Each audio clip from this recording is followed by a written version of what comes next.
जय गुरुदेव। आज हम एक ऐसी चीज के बारे में बताएंगे जो आपको अनेकों लाभ दे सकती है और तो और आपके जीवन का पन्ना ही पलट के रख देगी। वह चीज बाजार में उसकी कीमत मात्र 1 रुपया है। यदि आप एक टुकड़ा लेने जाओ तो उसकी कीमत 1 रुपया है, मगर वो 1 रुपये वाली जो चीज है वह बड़ा कार्य कर देती है। हमारे जीवन में बहुत सारा बदलाव जो है वह ला देती है। तो ये चीज क्या है? इसे वच की जड़ बोलते हैं, यानी वच का जो वृक्ष होता है उसकी जड़ होती है। तो ये जड़ वच यानी कि वश में करने वाली शक्ति, ये वच की जड़ बहुत ही लाभदायक होती है। पहले के जमाने में वच की जड़ को पत्थर पर घिसकर यदि बच्चों को बुखार आया है या खांसी हो गई है या सर्दी हो गई है या फिर छाती में कोई ऐसा दुखावा होने लगता है तो उसे दूध में घोलकर भी बच्चों को या बड़ों को पिलाते थे। तो ये बहुत ही महत्वपूर्ण चीज़ है और इस चीज़ का हमें उपाय अवश्य करना चाहिए। ये सबसे ज़्यादा हमारे घर में यदि ये पूजा स्थान पर इसको किस तरीके से रखना है वो हम बताते हैं आगे, मगर हमारे घर में यदि ये रखी हो तो हमारे आसपास के जितने भी लोग रहते सब आपसे प्रेमी हो जाते हैं, यानी आपसे मित्रता करना चाहेंगे, आपसे प्यार से पेश आएंगे, हर तरह के वो संबंध बनाने का सोचेंगे, आपको खुश रखने का प्रयास करेंगे। तो ये सारा इस जड़ का कमाल होता है।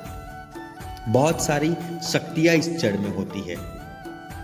यूँ तो ऐसा माना जाता है कि वच की जड़ यदि हम पूजा अनुष्ठान करके हमारे घर में रख दे और उसकी रोज पूजा अर्चना करें, उसे तिलक लगाकर पूजा अर्चना करें, तो वो वहाँ लक्ष्मी की तरह हमें लक्ष्मी का भी एक मैग्नेट की तरह खींचने का कार्य करती है, यदि उसको अच्छे से उसकी पूजा की जाए तो।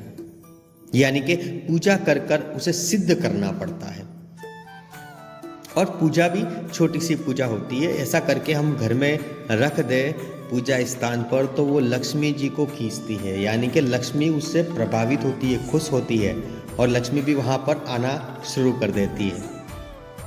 तो ये बहुत अच्छी चीज़ है, आपको ये बाजार से खरीदनी चाहिए, उसकी पूजा अर्चना करनी चाहिए, तब जाके हमको अनेकों लाभ मिलते हैं। अब हम बताते हैं कि इसकी पूजा कैसे की जाए। यदि आप घर में लाते हो तो उसकी पूजा कैसे करनी चाहिए। तो इसकी पूजा करने के लिए हमें थोड़ा सा एक केसर लेना पड़ेगा और अच्छा चंदन हो तो उसे घिसा हुआ चंदन, बाजार से डिब्बी मिलती है वो वाला नहीं, घिस कर उसके ऊपर तिलक लगाना है और लाल मौली से उसे बांध लेना है। 2 जड़ आपको लानी है और उसको वहाँ पूजा स्थान पर रख कर माँ लक्ष्मी जी की एक आरती करनी है और वो आरती खत्म हो जाए, वो दीपक जो है वो प्रज्वलित है, उसमें भी थोड़ी ये जड़ है वो को उसको घिस दे।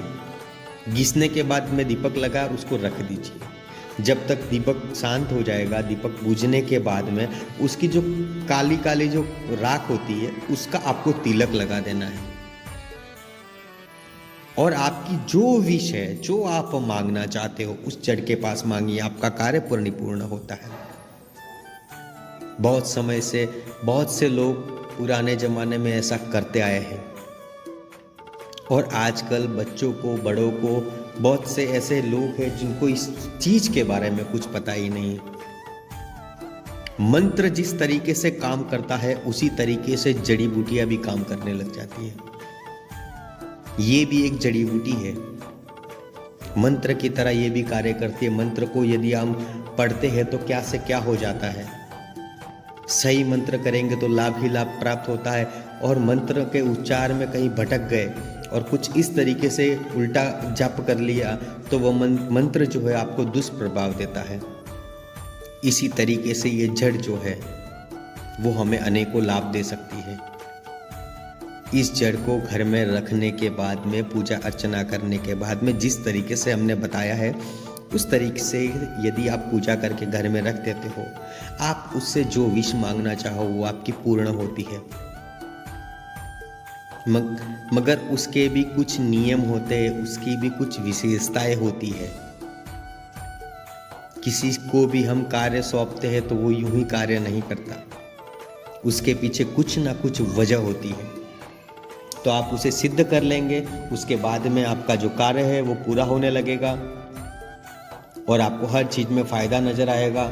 यदि ये कार्य, ये उपाय यदि आप व्यापार स्तर पर कर लो, जहाँ पर हमारी लक्ष्मी आती है, जहाँ पर हमारे घर के सदस्य कमा के लाते हैं,